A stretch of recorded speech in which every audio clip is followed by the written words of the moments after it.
All right, sweet. Let's go ahead and get started. Like I said, this will be the first time that I'm actually using the Zoom webinar framework. So if you guys are not framework, but the system to do one of these. So we've done a handful of these in person. We've done a handful of these using other systems and tools. So the point of this is to be pretty laid back and to be pretty informal. So if you guys have any questions, feel free to raise your hands, and we'll be happy to get to them.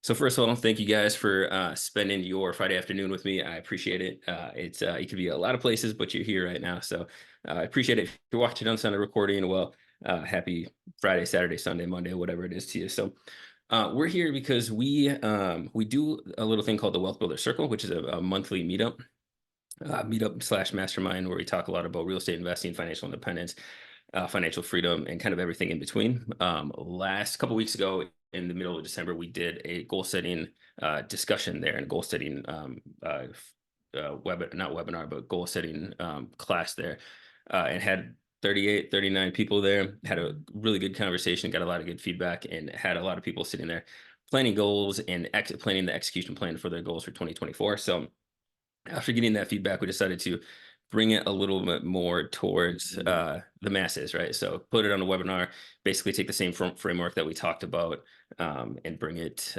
here today for you guys. So, all right, so what are we going to cover?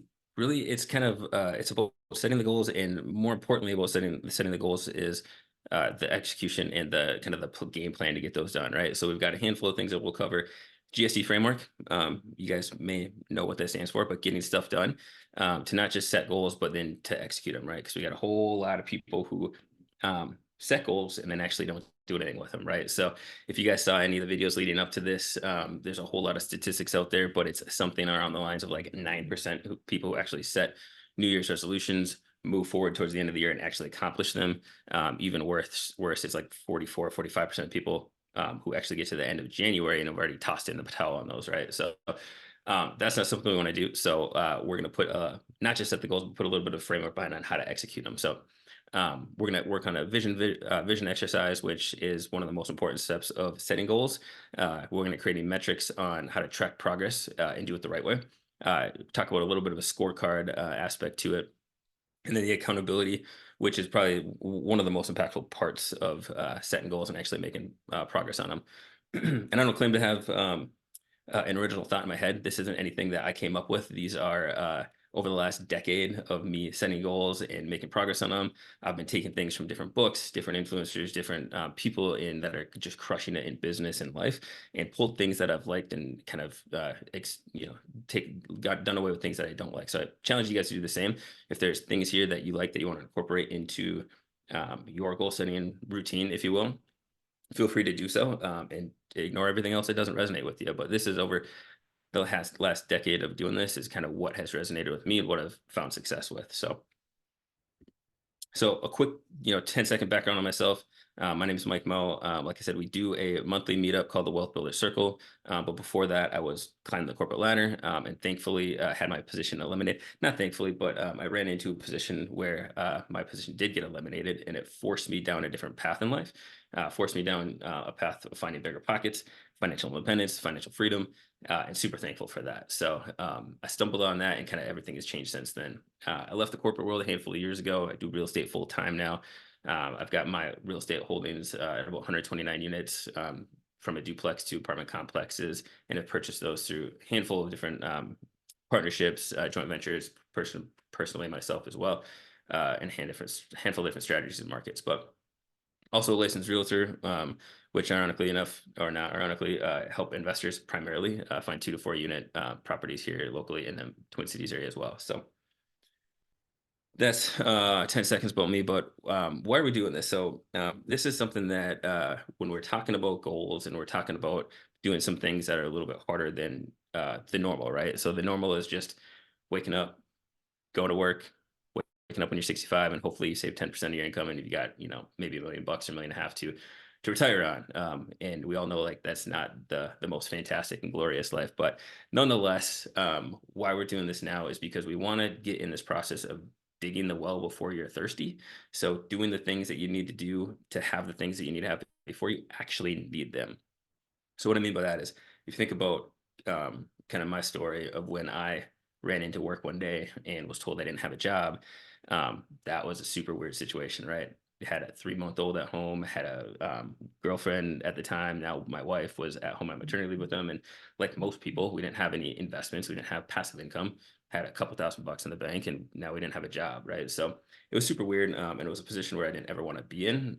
But luckily I found a position, and I didn't ever want to be in that same vulnerable spot again. So I started investing in real estate. It got to a point where my portfolio was able to cover expenses, and we didn't need that job anymore for on our terms, right? Not on their terms. So to contrast that with later in the corporate world, when I was working in the corporate world, for the you guys that are familiar with it, it's not uncommon for every 9 to 10 months to have reorgs and to have positions eliminated, right?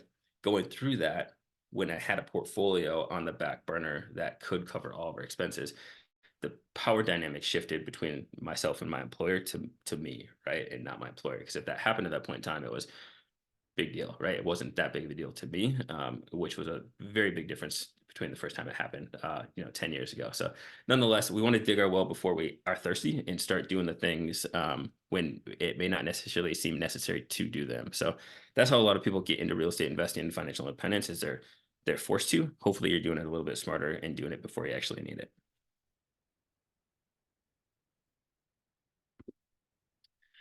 All right. So before we get into the nitty gritty of like the actual framework to set goals and achieve them, we got to talk about two things that are pretty important. It's called the visionary and the integrator. And if any of you guys have heard of this before, it was made popular by a gentleman named Gino Wickman in the book Traction. No, it wasn't Traction. No, Rocket Fuel. That's what it was. Actually, here's Gino Wickman's Traction.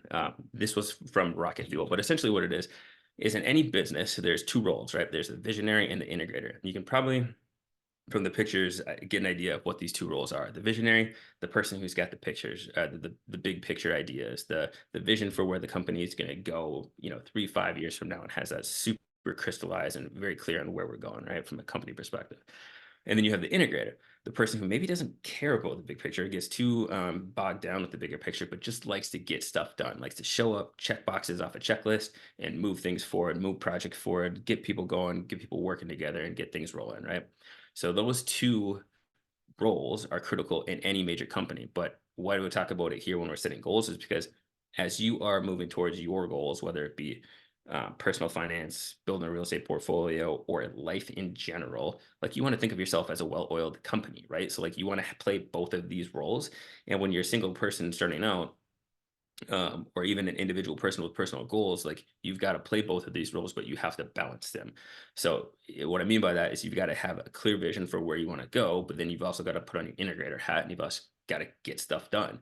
And it's important to balance this, because if you are too much on the visionary side, you will sit there and plan forever. You'll have phenomenal 3 to 5 year plans, super clear org charts, or maybe it's just very detailed idea of where you're going to be and plans on how to get there, but you won't actually ever make any progress, right? And if you're too much on the integrator side, well, you could be running 1,000 miles in the wrong direction, and well, you're getting stuff done, but you might not be getting the right things done, and you might not getting things done that will actually take you towards your goals, right? So it's important to balance both of these. I know myself personally, I gravitate way more on the on that visionary side. So I love planning things. I love the strategy of it. And then sometimes I will just have to kick my own self in the butt and realize like I haven't done anything and on these goals within the last day, 2 days, week, whatever have you. So it's important to kind of be self-aware of that and check yourself to see where you're falling too much in one category or the other. So hopefully that makes sense. All right, so we're gonna get started on the GSD model, get stuff done, get it done, and kind of how to do that. Four main categories of it: vision, how to set a crystal clear vision, why it's important, lead measures and leg measures, which we're going to talk about. Which they're these are all important, but lead measures and leg measures was a game changer for me when I kind of realized the difference of those and what to focus on. Scorecard, we'll get into that, but self-explanatory. We got to be keeping a scorecard of where we are in progress to these goals. And then accountability: who's holding you accountable, when you guys are meeting, what does accountability even look like, and how to find it.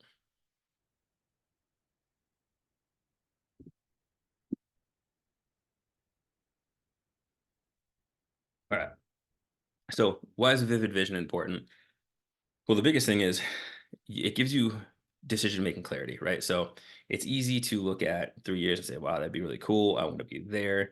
But then when you get in the day to day, you may not be making decisions that are in alignment with where you guys want to go in 3 to 5 years, right? So by having a super clear vision, it makes those day-to-day decisions, those week decisions, like where do I spend my time? Do I do this, that, or the other thing? It makes those decisions a heck of a lot easier when you've got that crystal clear vision 3 to 5 years out that you're kind of using it as that barometer to make those decisions. North Star direction is the same thing. If you are engaging on a new initiative, a new project, a new investment, a new quarterly initiative, whatever have you, if you have that 3 to 5 year vision out there, it's very easy to tell whether or not that is something that you should actually be doing. Is it in alignment with where you're trying to go, or is it not? Right. So being able to run that through the filter of your vision is super, super important. And most importantly, it gives you a why, right? So if you can detail in this vision why you're doing what you're doing, well, that's going to make it a heck of a lot easier to plow through some of these like peaks and valleys that we have as we're building portfolios, as we're going through personal finance goals and trying to get financially independent or financially free, right? So it's super important for that, for all three of these reasons, to have a crystal clear vision, right? So how do you do it? So that is this is something that there's so many resources out there. There's so many ways to go about it. People talk about vision boards. Some people like to set 10-year goals. Some people like to set 1 year goals and don't ever look beyond that. Like I said, I did a lot of trial and error over the last 10 years on how to set goals, on how to achieve them, and how to set these visions. And the best like source of truth, like I said, I don't have an original thought in my head, but I got a lot of good things that I've learned from other people. Cameron Harold wrote a fantastic book called The Vivid Vision, and I that's just resonated with me. So the way he goes about it, 3 years out, no longer than that, no shorter than that. It's a fantastic time period just to be far enough out there where it pushes you to think from a larger perspective for your goals, but not too far out there where it's too far out there where you're not ever going to actually actualize on it, and you might be getting way above your skis with how big these goals are, right? So take a peek at that if you ever want if you want a little bit more in depth on this vision exercise. But what you can do, and we'll send this out so we don't have to awkwardly sit on Zoom silent for 15 minutes while people do this, but go through this exercise and walk through it and answer these questions. This will give you a really good base for setting the vivid vision. And vivid is really a key word there because it does have to be super, super crystal clear on every aspect. So if you think about your current situation today, you could probably tell me with unbelievably high clarity, what your current position is, how much you're making, what relationships you have in your life, what your investment portfolio looks like, what your health looks like, literally everything, because it is today and now, right? So you are 100% clear in those. Your vision is in a really good spot where you can get to about 90% of that clarity 3 years out. Who's in your life? What relationships do you have? What does your portfolio look? How much money are you making? What does your passive income look like? What is your activity in that? What markets are you in? What asset classes are you in? Super, super granular on who, what, when, where, why, in that vision. Just not how. That's the big thing. People will get bogged down with having a big vision and then trying to figure it out in the moment on how they get there. Not important to the vision process, right? We don't need to worry about that. So as you look through these questions, you will see a handful of things that may trigger certain things. Now, if you go ahead and read Cameron Harrell's Vivid Vision, he's got a couple different strategies on how to make this come to life and how to bring it to life. I just write mine. So I've got mine written out in an app called Miro, which kind of allows me to visually move things really easily. But it's super crystal clear on my team, what the org chart looks like, what my family looks like, what my health looks like. And really those three areas of my life is where I usually like to set these goals, relationships, wealth, and health.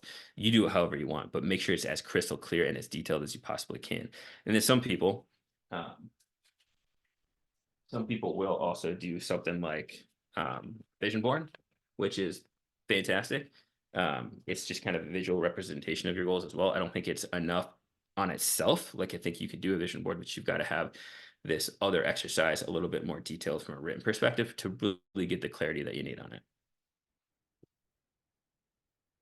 Hopefully that makes sense. If you guys watch this on a recording, go ahead and pause it now, and you can go ahead and do that exercise. I'll leave this up here for a second for you guys to take a peek at it. But like I said, I'll send this deck out so you have have these details. And then again, if you feel inclined to, go pick up that book from Cameron Herold, The Vivid Vision. Super quick read, super easy. You can knock it out in a few hours, and it'll give you a little bit more of an idea on how to do this.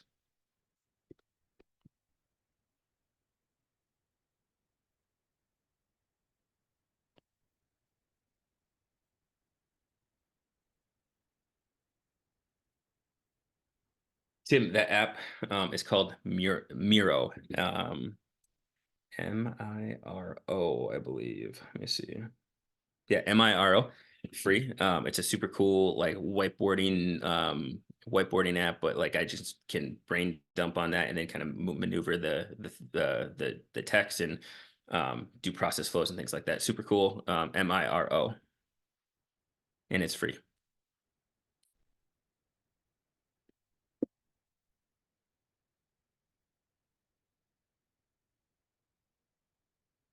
Sweet. All right. So you got your vision. You got the 3 years. You got it crystallized. You got it super clear. Um, then we need to get in the tactical, right? We got to take off our visionary hat. We got to get into the integrator role, and we got to get tactical about setting goals. When you're setting goals, the biggest mistake that anybody will ever do, and I did this for years and years and years and years, well, maybe like 3 or 4 years until I figured this out, is they focus just on the leg measures. They don't focus on lead measures. So what are the difference? Leg measures are indicators that let you know if you've achieved the goal. No longer influenceable.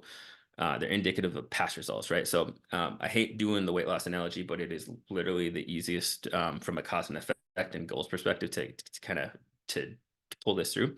But if you think about the weight on the scale, that is a leg measure. Once you step on that scale, there's nothing you can do about it. That leg measure, that weight is a result of the last week or the last 2 weeks of decisions that you made, right? So is it important to focus on leg measures? It's important to know them. It's important to have them on a scorecard, but it's not important to focus on them on a day in and day out process, right? Maybe on a weekly basis, on a monthly basis, we can look at leg measures. But if you're only focusing on leg measures, you're not focusing on the lead measures, which is the most important part. So lead measures are what are going to track the critical activities that will deliver those leg measures, right? So going back to that weight loss analogy, because it's the easiest thing to do. If the weight loss is the leg, then the lead measure is maybe 2,000 calories a day at max, right? Or maybe it's 6 or 5 gym days a week if we're 60 minutes a minimum, right? Or 4 miles a run per day for 4 days a week. Whatever that lead measure is what is going to influence the leg measure. And there's a few key things with setting lead measures that they've got to be dialed in. First and foremost, it must influence the leg measure. That seems kind of like obvious, but if you think about again that weight loss scenario, if your goal is 20 pounds less and you've got a lead measure of I'll walk 3,000 steps a day and that's it, you might guess that walking 3 steps a day is not going to get you 20 pounds less, right? It's going to have to be a lead measure that is going to realistically influence that goal. Secondly, it's got to be influenceable by you. So you don't want to have something where it is a goal that somebody else has the decision power in or has the you need their help to do it. You've got to have the ability to influence this thing by at least call it 80 to 90%. So if your deal is if it's real estate investing and your lead measure can't be get 2 offers accepted a week because you can't control whether or not somebody accepts that offer, right? It might be right 5 offers a week because that you can control, but you can't control whether or not they accept it, right? Quantitative is also super important as well. It doesn't have to be like when you set me personally, I struggled with like setting relationship goals for a while because it's not as easy as business, right? There's not a KPI that you can track and a dollars that you can track, but it helps to be quantitative if you can. And when you can't, try to be as firmed up as possible on the qualitative measures that will influence that leg measure. Hopefully that makes sense. All right.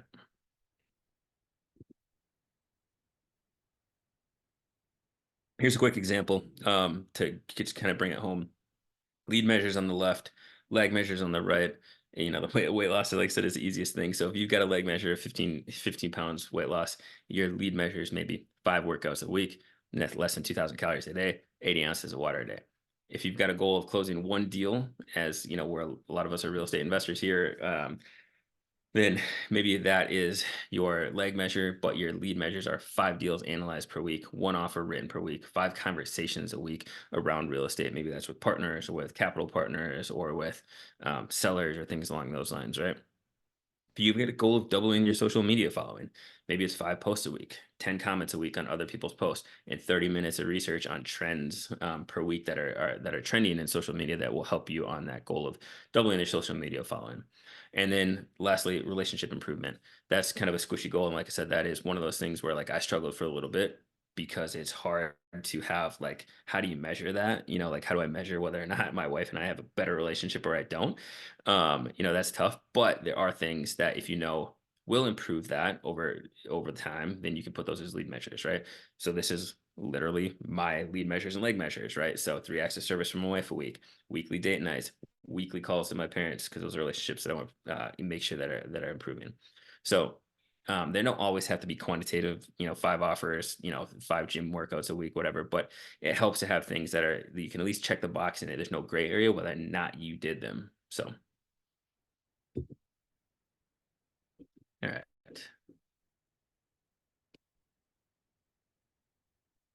Cool.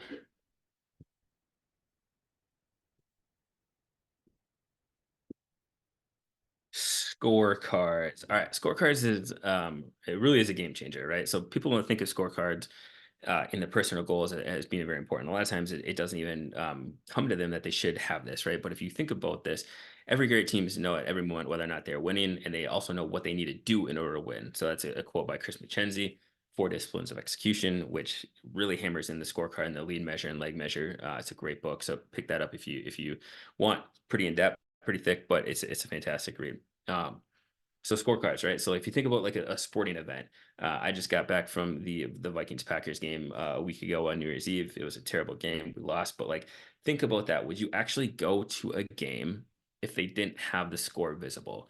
Would you watch a game on TV if they didn't have the scoreboard? Well, no, it'd be stupid because you wouldn't know what's going on, who's winning, what people have to do in order to win. At the end of the day, the game ends and they tell you who won. It's ridiculous, right? So like think about that in the same aspect of like if you are setting goals, and this it's as ridiculous if you don't have a scorecard to know where you are, to know what progress you made, to know over time how things are going up or down, right? So super critical, and it was kind of a game changer when I realized that. So how do you create a scorecard for your own personal goals, right?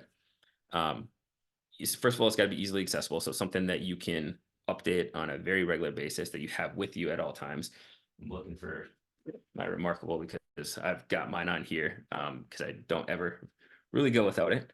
Um, and it's got to show lead and leg measures. So it's important to show the leg measures because let's be honest, we're not doing this just to get reps. We're not doing this to go to the gym. We're doing this to lose the weight. We're not doing this just to write off. We're just doing this to get deals, right? So having the leg measures on there and being able to see your progress towards them, it is important, right? Because that's part of the motivation. But then the other reason it's important is because if you got lead and leg measures on there, you're able to see the relationship and make sure that you're picking good lead and leg measures. And what I mean by that is if you've got week over week over week where you're crushing your lead measures and you're hitting them, but that leg measure isn't moving. So let's go back to that bad lead measure of I'm going to walk 3,000 steps a day and I want to lose 20 pounds. I'm crushing that every day in. I'm checking that box and I've got it on my scorecard and I see that I'm doing that, but my weight is staying the same. Well, that gives you an indication that those lead and leg measures are not they're not correlated. There's not enough to influence that leg measure, right? So it's important to have those both on there. So you see that if I'm doing this and this isn't moving, well, something's broken there. I need to readjust, right? And then it's also important because we're all kind of we've got short-term memory loss, right? So like if we get to the end of the quarter and we haven't achieved our quarterly goals, but we look at our last week's scorecard and we're like, well, I did everything. And I did the things that I had to do. I did, the 5 days a week, I did this, that, and the other thing. But if you don't have the full quarter to look back at, like you are not going to call yourself out and realize like, okay, I did that last week of the quarter, but weeks 1 through 12, I didn't do anything, or maybe I did 2 days a week, right? So like having that like historical view on for me, it's a quarterly basis, so I can really, really, really, really be honest with myself on like what I actually did, right? So it's important to have it over time, show the lead measures and leg measures, and then show from X to Y and Z. What I mean by that is I'm going from here's where I'm starting, here's where I'm going, and here's the time frame that I'm doing it in. I like to do quarterly. I think that is the most beneficial, and we'll walk through on the next handful of slides how I do that. Trend lines, progress lines are great. If you want to see kind of like if you've got a goal, like if you're inching up like 15, 20, 30, 40, 50% to get there, that's fantastic. Or trend lines, if you need to be trending in a certain area to hit your goal and where you actually are, also fantastic things to have on the scorecard. The biggest thing is just make it easy, make it visible, don't overcomplicate it. I've made some, being the visionary, not the integrator, I've made some fantastic scorecards, complicated as all hell, and could never figure like 15 different pages on Excel, right? Like you're never going to fill that out. So make it easy, make it accessible, and make it something that you can do on a regular basis.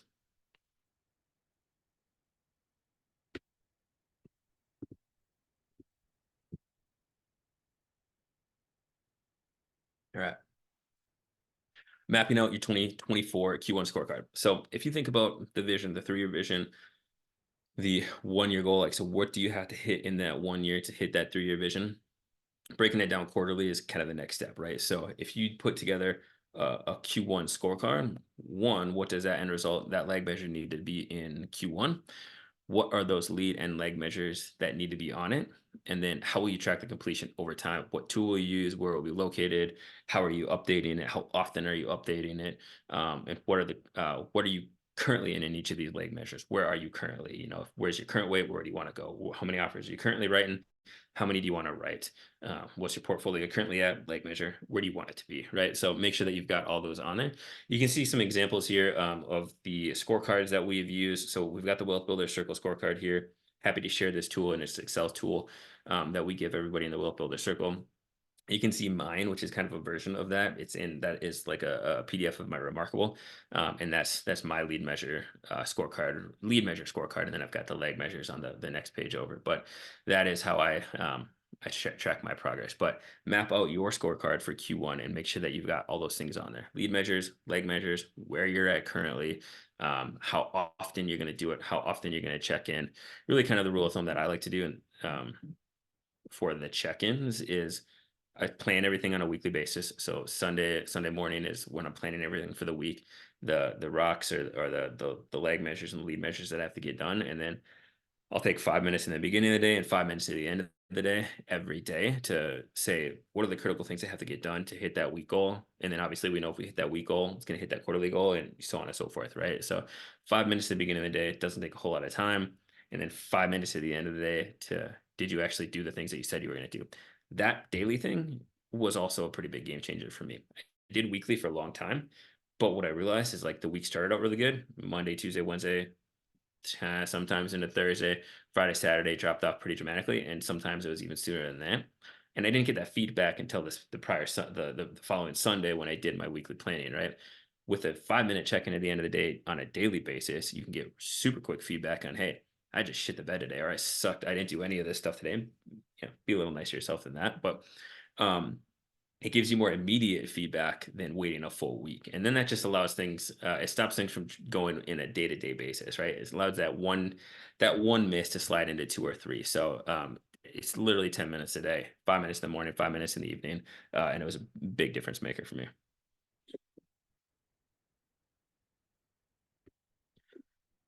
All right, so this is an example of, again, I talk a lot about the Wealth Builder Circle because this is kind of the tools that we created and kind of a lot of the framework that we use in there.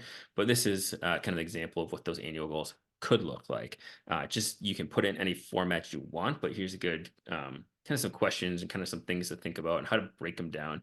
You got the smarter situation over here: specific, measurable, actionable, relevant, time bound, exciting, risky.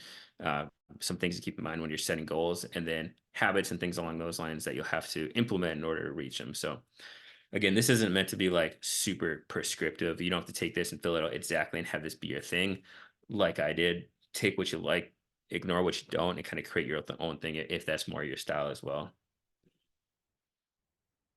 And then from an annual perspective, the same thing from a quarterly perspective, right? Let's not reinvent the wheel and just take the same thing, but chunk it down from a quarterly perspective for that.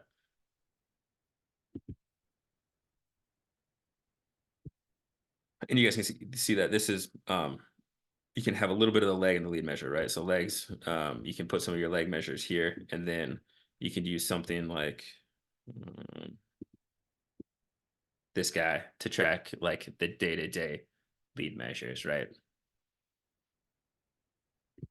All right.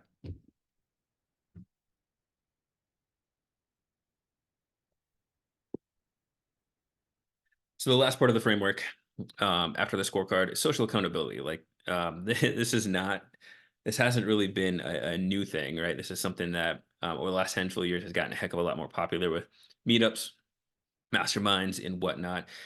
It's for a reason, right? Social accountability makes a huge difference. And I don't mean just posting something on Facebook saying you're going to do something and that's it, right?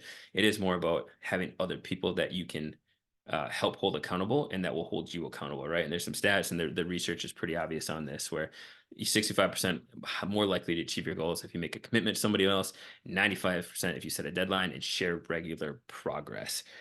Pretty much a game changer, right? And if you can be 95% more likely to achieve your goals, I think that's a pretty good take, a pretty good bet, right? So having some accountability, whether it be on a weekly basis, a bi-weekly basis, or whatever, is important. And I'll share a little bit on how I do that and how I suggest other people get involved as well. So when you think about structuring your accountability, who's holding you accountable?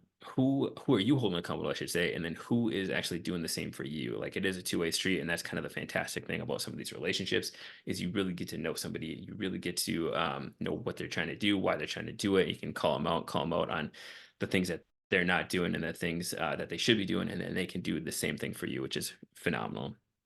And then when, where, and how often will you be connecting? Obviously, if you leave it up to chance and you're not super specific and you just say we'll connect when we connect, or regularly, then you're just not going to do it, right? So setting a specific time, specific day of the week, specific day of the month, whatever have you, that you are going to connect and report on those league and late measures. You can share your scorecards. You can share kind of weird vision and whatnot. It's game changing in that regard. So the mastermind structure is the accountability structure, I should say, because it's the same thing. Is very similar no matter where you go. No matter if you got a free mastermind or you got a $10,000 a month mastermind, they're really the exact same thing, just a little bit different level of people in there, right? So you'll hear me talk about the Wealth Builder Circle a little bit because it's something that we started. It's not a sales pitch. It's not like it's a $5,000 a week mastermind that I'm going to ask you to join. It's free, and it's something that we do every month. But we did that because of this reason. Because all of these masterminds, I've been in free ones, and I've been in ones that are $35,000 a year. They're the same exact things. Set your 3-year vision, break it down to a 1-year goal, set quarterly goals. What are the daily actions and the habits that are going to get you there? And then the community. And that's the big part. They've all got communities that you meet on a regular basis. I've got 2 communities that I meet with on a regular basis. One that is more high level that I meet with every month. One that is more granular that we meet every Sunday at 7:30. They know me very well. They know my vision. They know my goals, and they call me on my bullshit all the time if I don't hit them, right? So having that reoccurring those same people that you're meeting with on a regular basis is pretty important. So if you don't have somebody like this in your life or a group of people like this in your life, find it, seek it out. You'll be surprised once you find like your own community of people that are on the same path as you are, how much more progress you can make. I'll have a link in here for the Wealth Builder Circle if chasing financial freedom, financial independence through real estate investing or other factors or other avenues, I should say, is something that you're interested in. You can join the Wealth Builder Circle, or there's 100 different ones that you could find either locally or online as well.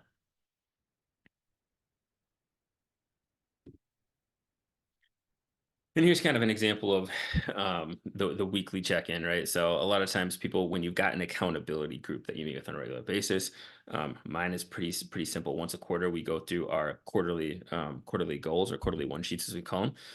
And then outside of that, once a quarter, we're just talking about what we did, what we committed to last week and did we do it, what we're committing to next week, and any issues that we're having either in our business or life that we're going to spend a little bit more time on. Here's some ideas if you are going to connect with a few people or find an accountability group on how to structure those, either weekly meetings, bi-weekly meetings, or however you want to do them. Some things that you can make sure that you integrate more on a regular basis. Because if you don't have the structure, you guys might just get on a Zoom or go grab coffee and shoot the breeze and not actually do what's intended. And it's good to have those conversations about life and random things, but it's also good to make some progress, right? So having a little bit of more structure will help in those.